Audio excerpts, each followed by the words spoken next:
Hello dear student, स्वागत है आपके प्यारे से YouTube channel physics bye Sanjeet sir में। हमारा चैप्टर है वैद्युत रसायन, चैप्टर 3 और यानी कि इलेक्ट्रोकेमिस्ट्री। तो वैद्युत रसायन क्या है इसके बारे में बता चुके हैं। फिर से चलिए, वैद्युत रसायन क्या है। केमिकल रिएक्शनों की सहायता से इलेक्ट्रिक एनर्जी को केमिकल एनर्जी में कन्वर्ट करने की प्रक्रिया ही वैद्युत रसायन यानी कि इलेक्ट्रोकेमिस्ट्री कहलाती है। और पिछले लेक्चर में बता चुके हैं कि वैद्युत अपघट्ट विलयन क्या है, ठीक है।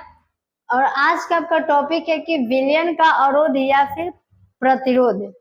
विलयन का अवरोध क्या होता है या प्रतिरोध। अवरोध का मतलब ये होता है कि किसी भी चीज या किसी भी वस्तु का विरोध करना।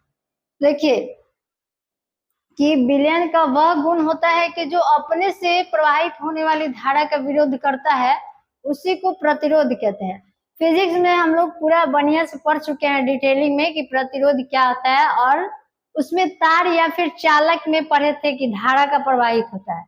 लेकिन इसमें क्या है, इसमें वैद्युत अपघट्ट विलयन में पढ़ेंगे।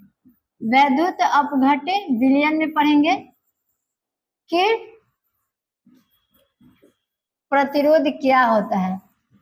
तो किसी भी विलयन का वह गुण होता है जो अपने से प्रवाहित होने वाली धारा का क्या करता है, विरोध करता है, उसी को प्रतिरोध कहते हैं। देखिए यहाँ साफ साफ है कि विलयन का वह गुण जिसके कारण वह अपने से प्रवाहित होने वाली धारा का, विद्युत धारा का विरोध करता है, उसे विलयन का प्रतिरोध या फिर अवरोध कहते हैं। प्रतिरोध को आर से सूचित करते हैं और इसकी एसआई इकाई जो है ओम होता है। इसकी एसआई इकाई ओम होता है। ये ओम का साइन है आप लोगों का। फिर नेक्स्ट है आपका कि नेक्स्ट है चालकता। अब है कि चालकता क्या होता है। तो चालकता जो है यह धारा को आसानी से प्रवाहित होने देता है। तो विलयन का वह गुण होता है जो कि किसी भी धारा को अपने से आसानी से प्रवाहित होने देता है। तो इसे ऐसे कह सकते हैं कि किसी विलयन का वह गुण, देखिए किसी विलयन का वह गुण जिसके कारण वह अपने से होकर प्रवाहित विद्युत धारा को प्रवाहित होने देता है, उसी को चालकता कहते हैं। और चालकता को हम सब जी से सूचित करते हैं, कैपिटल जी से सूचित करते हैं चालकता को। और इसका एसआई इकाई जो है वो ओम मीटर होता है। ओम मीटर इनवर्स होता है। एसआई इकाई ओम मीटर इनवर्स होता है। इसे ऐसे भी लिखते हैं ओम मीटर इनवर्स पर ओम इनवर्स,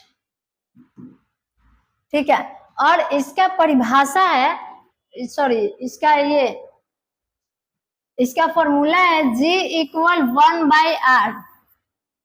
1/R जो प्रतिरोध है उसके व्युत्क्रमानुपाती होता है चालकता। तो इसे ऐसे भी बोल सकते हैं कि चालकता जो है वो कि प्रतिरोध के व्युत्क्रम को चालकता कहते हैं। इसे ऐसे भी कह सकते हैं फॉर्मूला से ही। जो G है यह प्रतिरोध के व्युत्क्रम है, व्युत्क्रमानुपाती है। और इसी प्रकार से आगे देखते हैं। नेक्स्ट है तुल्यांकी चालकत्व। तुल्यांकी चालकत्व क्या है। किसी भी विलयन के वैद्युत अपघट्ट के एक तुल्यांकी भार के चालकत्व को तुल्यांकी चालकत्व कहते हैं। देखिए किसी वैद्युत अपघट्ट के एक तुल्यांकी भार के चालकत्व को इसका तुल्यांकी चालकत्व कहते हैं। इसे हम लैम्डा से सूचित करते हैं। यहाँ देखिए ये आपका लैम्डा का साइन है। देखिए इसे लैम्डा से सूचित करते हैं और इसका इकाई ओम इनवर्स मीटर स्क्वायर होता है। ये देखिए यहाँ लिख रहे हैं ओम इनवर्स मीटर स्क्वायर होता है। फिर मोलर चालकत्व क्या है। अब है कि मोलर चालकत्व क्या है। तो किसी वैद्युत अपघट्ट के विलयन में एक मोल के, ये आपका पढ़ा रहे हैं मोलर चालकत्व। किसी वैद्युत अपघट्ट के विलयन में एक मोल के आयनों को उसके मोलर चालकत्व कहते हैं, ठीक। देखिए साफ साफ लिखा हुआ है, किसी वैद्युत घट के एक मोल के चालकत्व को मोलर चालकत्व कहते हैं। इसे हम म्यू से सूचित करते हैं। म्यू को ऐसे लिखते हैं, ये आपका म्यू है, इसे म्यू से सूचित करते हैं। इसका इकाई आपका ohm inverse metre square mole inverse होता है। देखिए ऐसे ohm inverse metre square mole inverse होता है। ये है आपका मोलर चालकत्व का ऐसा इकाई है। फिर इसी प्रकार से इतना बात समझ में आ गया। नेक्स्ट है कि शेल स्थिरांक क्या है। तो देखिए शेल स्थिरांक कि दो इलेक्ट्रोड जैसे कि देखिए यहाँ लेते हैं, शेल को ले लिए यहाँ पे, ये आपका इलेक्ट्रोड, ये एगो धैनोड हो गया, एगो एनोड, एगो कैथोड हो गया, ये शेल हो गया। और इसमें दो इलेक्ट्रोड को ले लिए, एक एनोड और एक कैथोड को ले लिए। अब इसमें है कि दोनों सेलों के बीच की दूरी, दोनों सेलों के बीच की दूरी और अनुप्रस्थ काट के क्षेत्रफल, यानी कि अनुप्रस्थ काट के क्षेत्रफल यहाँ देखिए, इसके अनुप्रस्थ काट के क्षेत्रफल ए, ठीक है, के अनुपात के ये शेल स्थिरांक कहते हैं। शेल स्थिरांक क्या हुआ कि दोनों इलेक्ट्रोडों के बीच की दूरी यानी एल हो गया और उसके अनुप्रस्थ काट के क्षेत्रफल के अनुपात को, क्षेत्रफल का अनुपात आपका ए हो गया। तो इसी को क्या कहते हैं, इसी को शेल स्थिरांक कहते हैं। देखिए यहाँ लिखा हुआ है कि दोनों इलेक्ट्रोडों के बीच की क्या है दूरी, तथा किसी भी एक इलेक्ट्रोड के अनुप्रस्थ काट, किसी एक को ले लिए, यहाँ देखिए ये किसी एक को ले लिए हैं, किसी एक अनुप्रस्थ काट के क्षेत्रफल के अनुपात को शेल स्थिरांक कहते हैं। ठीक है, शेल स्थिरांक इक्वल आपका फॉर्मूला होता है कि इलेक्ट्रोडों के बीच की दूरी और बटे में अनुप्रस्थ काट के इलेक्ट्रोडों के अनुप्रस्थ काट के क्षेत्रफल, इलेक्ट्रोडों के बीच की दूरी बटे इलेक्ट्रोडों के अनुप्रस्थ काट का क्षेत्रफल। तो आपका इलेक्ट्रोडों के बीच की दूरी लंबाई यानी कि एल हो गया और फिर अनुप्रस्थ काट का क्षेत्रफल आपका ए हो गया। तो यहाँ लिखेंगे x इक्वल एल बाई ए, तो इसी को कहते हैं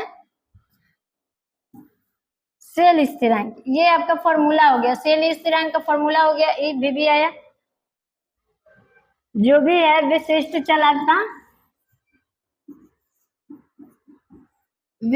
चालकता प्रतिरोध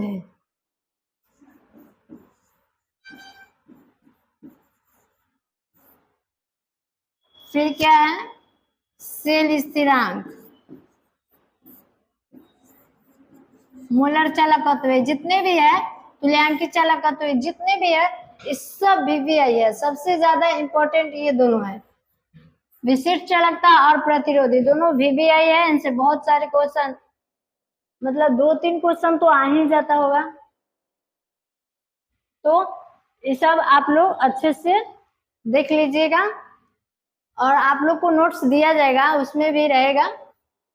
तो आज के लिए इतना ही, फिर पढ़ेंगे नेक्स्ट क्लास में।